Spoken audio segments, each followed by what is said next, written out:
তো নমস্কার বন্ধুরা, ওয়েলকাম অফিস কাইট গ্যালারি। আজ এক দাদা চলে এসছেন আমাদের এখানে রহড়া থেকে। তো দাদা এসে ঘুরে টুরে নিলেন। দাদা কি সুতো নিলেন? এটা হচ্ছে মুমতাজ রাজার 8400 নিয়েছেন একটা। তো কেমন লাগলো দাদা? সুতো দারুণ সুতো, দারুণ সুতো।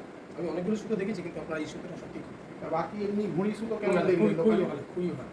খড়দায় না এই ধরনের জিনিস না, আমি কিন্তু দেখিনি এর আগে। এতদিন ধরে এইখানে রয়েছে, অথচ আপনার বিষয়টাই আমি মানে অ্যাকচুয়ালি আপনার এটা একজন আমাকে বলেছে খড়দাতে এরকম বিক্রি হচ্ছে, আবিষ্কার এম্পোরিয়াম হয়ে গেল। ঠিক আছে দেখি। তা একজনকে জিজ্ঞেস করলাম, বললো হলে যা বাবা এই এত কাছে আর কলকাতায় যাই এখান থেকে না নিয়ে।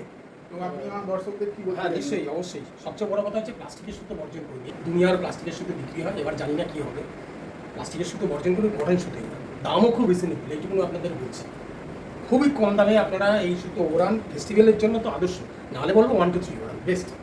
যে কাটার হয় সে সবটাই কাটা যায়, তবে সুতোটা ভালো। সবচেয়ে সবার আগে ডিপেন্ড করবে যে প্লেয়ারের, সেটা অবশ্যই। তারপরে আপনাকে সুতো এবং ঘুরে এই টেকনিকটাই আসে। তবে আমার মনে হয় সুতো বেস্ট, দারুণ টেকনিক সুতো। ওকে, থ্যাংক ইউ।